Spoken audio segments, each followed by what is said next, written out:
Nah, dia menyala seperti ini. Apabila dimatikan, nah ini akan berbentuk abu.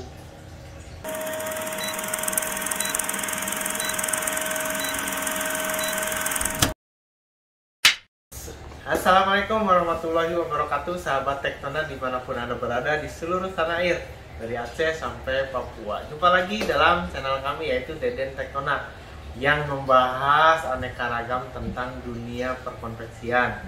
Kami berharap dengan video-video kami bisa meningkatkan kualitas dari konveksi yang kita kelola, sehingga UMKM konveksi di tanah air semakin meningkat dan naik kelas, sahabat. Dalam kesempatan kali ini saya ingin berbicara tentang bahan apa yang bagus dan nyaman untuk dijadikan bahan baku sebagai pembuatan t-shirt atau kaos yang seperti saya pakai saat ini. Ini penting sekali, sahabat semuanya, karena beberapa calon customer kita banyak yang menanyakan bahan apa sih yang recommended banget untuk membuat t-shirt yang nyaman, kemudian juga tidak gerah, tentunya juga tidak kaku dipakainya. Sahabat semuanya, untuk mengetahuinya, mari kita saksikan videonya sampai selesai. Oke,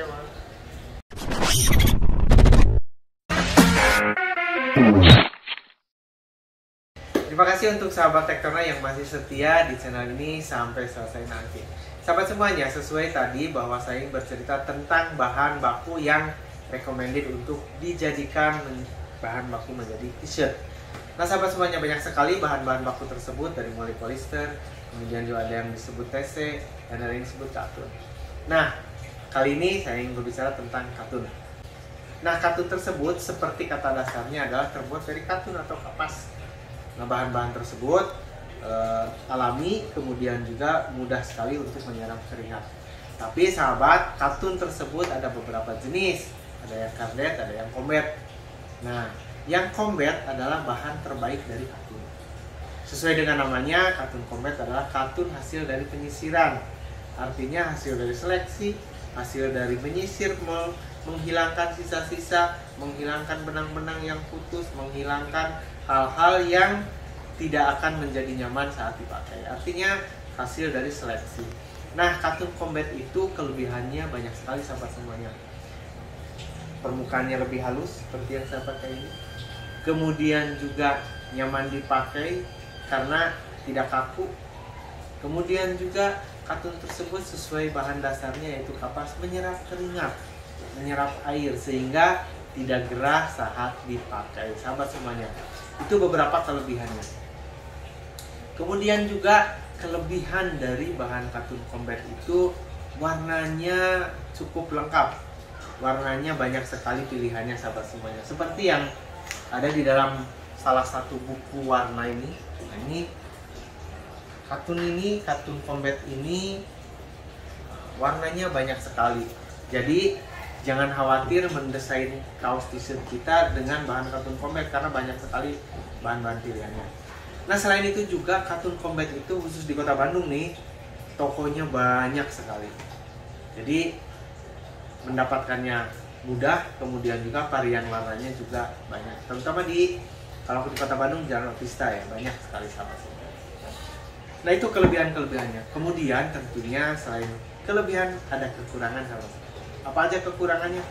Nah, kekurangannya seperti kita ketahui bahwa katun combat itu kan menyerap keringat, menyerap air. Nah, barang yang banyak menyerap air tentunya akan lebih mudah ditumbuhi atau dihinggapi oleh jamur, sahabat semuanya. Itu salah satu kekurangannya. Kemudian juga dengan banyak menyerap air, maka kemungkinan rusak itu akan lebih cepat dibandingkan bahan yang lainnya apabila perawatannya tidak maksimal. Itu, sahabat semuanya.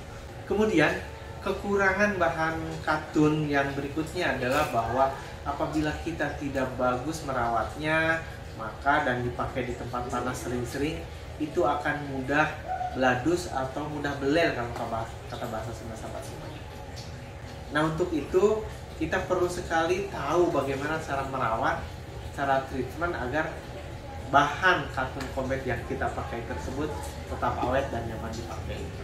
Ada beberapa rekomendasi dari saya bahwa yang pertama, nih, karena katun combat itu tadi mudah sekali lusuh apabila sering dipakai di tempat panas, maka disarankan jangan terlalu banyak digunakan di tempat yang panas, terutama bahan-bahan yang gelap. Kemudian juga karena bahan tersebut menyerap keringat dan mudah dihinggapi jamur, maka sudah dipakai baiknya dicuci kemudian juga dikeringkan. Dikeringkannya jangan di tempat jemuran yang terik matahari. Kalaupun perlu terpaksa maka harus dibalik bagian dalamnya di luar sehingga yang belelnya ada di dalam itu. Kemudian juga sahabat semuanya, agar awet sesudah dicuci, nah baiknya adalah disetrika agar katun-katun tersebut, kapas koral tidak terlipat-lipat tapi menjadi halus sekali. Nah, kemudian juga ada lagi bahwa sebaiknya mencuci bahan katun itu tidak oleh mesin tapi baiknya dengan manual. Jadi kucek-kucek seperti itu. Kemudian juga dijemurnya secukupnya. Itu sahabat semuanya. Nah, kemudian juga cara perawatan selanjutnya adalah, nah, untuk beberapa jenis katun tersebut kadang-kadang ada warna yang terbuang sahabat semuanya. Maka dari itu perawatan yang berikutnya adalah untuk warna gelap dan warna terang jangan dicampur saat dicuci agar terhindar dari percampuran tersebut. Nah, kemudian juga selanjutnya agar awet sahabat semuanya, maka di saat ada noda harus bersegera dibersihkan. Karena jika tidak akan sulit menempel, nanti dicucinya akan susah sahabat semuanya. Maka di saat ada noda segera dibersihkan atau dicuci sahabat semuanya. Dan yang berikutnya adalah agar lebih awet dan tahan lama, maka katun kesayangan kita di katun combat kita jangan sering-sering dipakai tidur. Karena dengan sering dipakai tidur keringat, kemudian juga mengendap, bisa berjamur, kemudian juga mudah kusut, kemudian juga akan semakin mempercepat rusak. Seperti itu sahabat semuanya. Sahabat semuanya, tadi ada kelebihan, ada kekurangan dan cara perawatan. Nah, sekarang saya ingin berbicara lagi tentang yang satunya, yaitu terdiri dari apa aja katun combat itu. Sahabat semuanya, katun combat itu ada 3 jenis yang ada di pasaran, yang sebetulnya 4, tapi yang umum ada di pasaran itu yang 3 ya. Yang pertama adalah katun combat 20S. Nah, S di situ menunjukkan apa? S di situ aja menunjukkan single knit ya. Jadi permukaannya seperti katun yang saya pakai ini, bagian luar dan bagian dalam itu berbeda. Nah, itu single knit. Kalau yang sama itu double. Seperti itu sahabat semuanya. Nah, 20S itu adalah jenis katun yang relatif lebih tebal dibandingkan katun combat yang lainnya. Katun combat 20S ini adalah beratnya kisaran 180 sampai 220 gram per meter perseginya sahabat semuanya. Kemudian di bawah itu ada yang lebih tipis sedikit, yaitu yang 24S. Jika 20S itu tebal, cocok untuk dibuat kaos yang ke lapangan atau yang ke outdoor. 24S itu kisaran gramasinya itu sekitar 170 sampai 180 gram ya per meter perseginya. Nah, 24S itu lebih tipis tapi kesannya lebih dingin dipakai dibandingkan yang 20S. Kemudian juga ada lagi di bawah yang lebih tipisnya lagi, yaitu 30S. Nah, 30S itu gramasinya sekitar antara 160 sampai 170 gram per meter perseginya sahabat semuanya. Nah, karena tipis maka dipakainya akan lebih elastis, lebih nyaman, dan kemudian juga lebih tidak gerah, artinya lebih dingin seperti itu sahabat semuanya. Nah, mana yang lebih baik untuk digunakan sebagai bahan baku, maka disesuaikan dengan fungsinya. Apabila untuk ke lapangan tentunya yang 20S lebih tebal. Apabila untuk sehari-hari bisa 30S atau 24S karena lebih dingin sahabat semuanya. Dan ada lagi yang keempat yang jarang itu keberadaannya, yaitu 40S. Tentunya lebih tipis lagi seperti itu sahabat semuanya. Misalnya untuk di pantai-pantai, untuk souvenir, nah itu 40S. Nah sahabat semuanya, lalu harganya bagaimana? Sahabat semuanya, karena ketebalannya berbeda maka kemungkinan harganya itu rata-ratanya mirip-mirip, tapi jadi kaosnya itu akan berbeda. Nah 20S itu tentunya karena tebal maka jatuh per meternya akan lebih sedikit kaosnya dibandingkan 24 atau 30S. Jadi untuk rata-rata per kaosnya akan lebih tinggi yang 20S sahabat semuanya dibandingkan 24 dan 30. Nah itu sahabat semuanya. Kemudian juga yang terakhir nih, ada clue dari saya, ciri-ciri bahan combat itu bagaimana. Nah ini penting sekali. Yang pertama dari hands feel, dari rasanya itu akan lebih lembut, lebih lemes, kalau bahasa Sunda itu lebih halus sahabat semuanya. Nah itu ciri-ciri salah satunya. Nah, katun yang lain itu agak kasar. Kemudian juga bagian dalamnya juga halus karena sudah disisir, tidak ada benang-benang yang kecil. Ada katun yang lain itu ada yang berenjul-berenjul seperti itu. Nah jadi katun combat itu halus.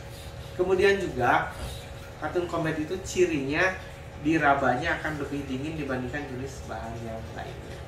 Dan yang terakhir, kita bisa menggunakan korek api untuk mengecek bahan katun combat. Nah katun combat itu apabila dibakar, karena memang katun itu berasal dari kapas, maka akan menjadi abu sahabat semuanya. Ini dibakar nih sedikit aja, kita bakar.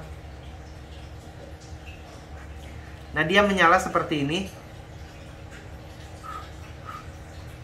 Apabila dimatikan, nah ini akan berbentuk abu. Nah aromanya juga aroma kapas terbakar sahabat semua. Nah, ini tunggu sampai mati.